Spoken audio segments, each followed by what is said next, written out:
This part of the video explains how to clear the pairing memory from the watch.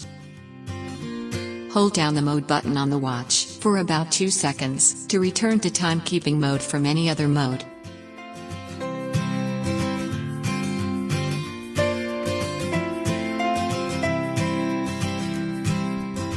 Now, hold down the adjust button until set stops flashing on the display.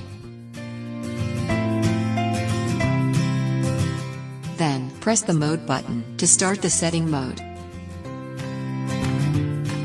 Hold down the reset button until clear stops flashing on the display. This clears the pairing information from the watch. Press adjust button to exit the settings screen. This part of the video explains how to clear the pairing memory from the application. Start the G-Shock connected app and follow the instructions on the screen.